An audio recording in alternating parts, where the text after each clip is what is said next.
Hello and welcome to the rules for CGT card game traders. First, separate different things: rules, game cards, ability cards, reference cards, meta cards, and marker cards. We're going to put away game cards, ability cards, reference cards, and marker cards for now, and concentrate on meta cards. Meta cards are the two-sided purple cards that are put into the meta row. At first, we're creating meta row. We look at the number in the corner and we put them from number 1 to number 7, one by one, creating the meta for the game. When we put down these cards, we take the meta marker, the purple one, and we put it onto the spot left of the first meta card. After that, we take ability cards. These are the cards that have a red border around them. If you're playing for the first time, or if you want to try some of our recommended setups, you can look at them at the page 13 of the rulebook and compare them to the green number on the top of the ability cards. If you want to do a random setup, you take the cards to the back, shuffle them, cut them in half, turn them by 180 degrees, then shuffle them again. And then look at the numbers on the top. These cards can go from the number 1 to number 5. So we put them above the number 1, so only one ability is showing. This one can go from 3 to 7, so we put it on number 3. This can go from 5 to 7, so we put it on the card number 5. This one can go from 4 to 7. 4 is free for now, so we put it on the free slot. This one goes to 2 to 5, so we can put it on a 2 slot. This one goes 1 to 6. 6 is free, we put it on the 6. This one can go from 1 to 4. Everything is filled over there, so we put it on the bottom. This one goes from 4 to 7. 7 is free, so this one goes on 7. By doing this, we have created the meta row.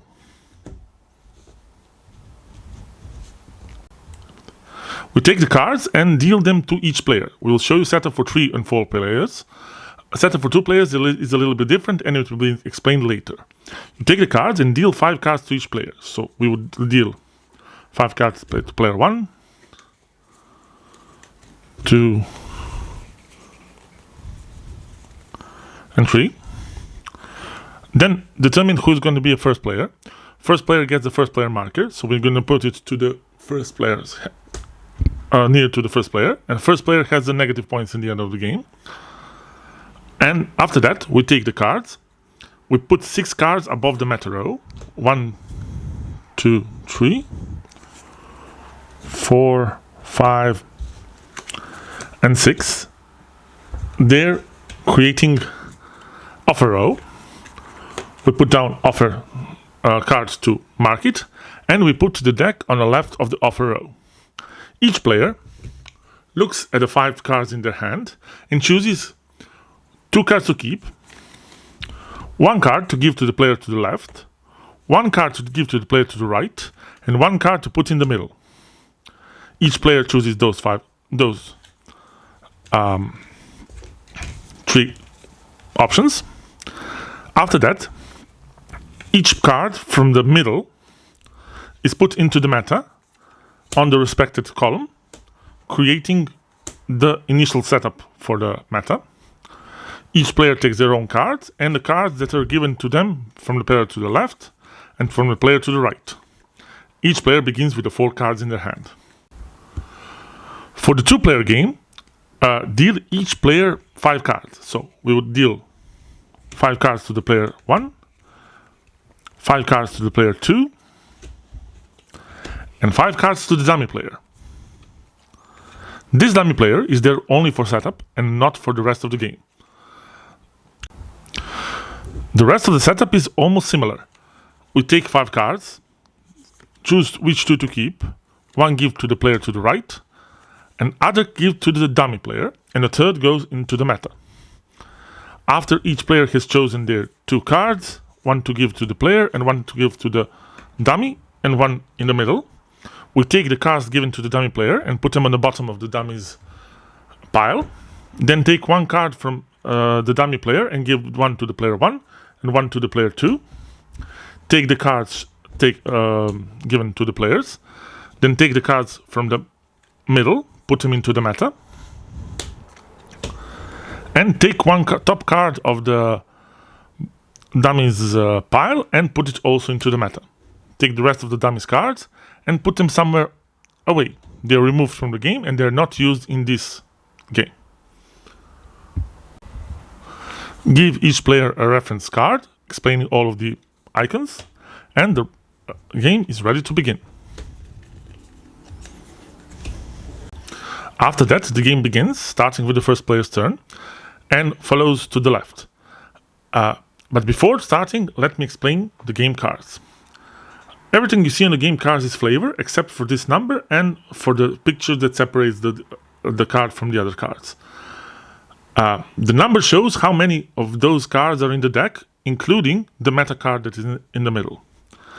The meta cards, the purple cards, can never be moved, removed, or taken by the abilities and are considered stuck onto the board during that game. Abilities have 3 icons. The passive icon, which shows that the abilities can work passively during the game but not during the scoring. The second one is the active icon, the icon that shows that ability is activated when the card is played during the player's turn. And third, scoring icon, which shows when the scoring begins, that this ability modifies the value of the card. Purple row, the row with abilities, is the meta row. Above it is an offer row. This is the deck, and the player's collection is the cards in their hand. Players score their collection at the end of the game. During player's turn, they choose one card to play from their hand. They play it onto the adequate column in the meta row, activate the ability and if the ability is activatable, and then buy cards from the offer with a summed value equal to the new value of the card just played. If we played this card here, this would give it a value of 3, so we have 3 to buy cards from the top. This card is valued 2 because there are 2 cards here. This card is valued 1, so we could buy one of these and one of this. This card is also 2. This card is 1 because there's only 1 here, so we can buy 1, 2, 3 because they are all 1. Or we could buy this one for 2 and this one for 1, which we're going to do. We take those 2 cards in the hand, we refill the offer from the top of the deck, and it's next player's turn. The play continues until the deck is completely gone, and when that happens, the play continues until it comes back to the first player, so each player has the equal number of turns. After the end game is triggered, if the second player triggered the end game, the third player would still get one more turn, but the first player would not get it. In that turn, the third player can decide to skip the turn, only after the end game has been triggered. At the end of the game, you count down how many points you have according to the values of the cards in your hand.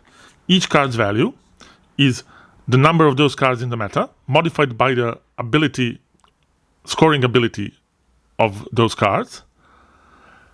Sum that up, and the winner is the player with most points. In the case of a tie, the winner is the player who has less cards in hand among the tied players.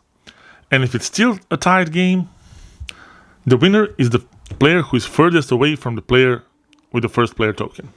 Remember, first player has an advantage in this game, so it has a -3 points at the end of the game. These are all the rules.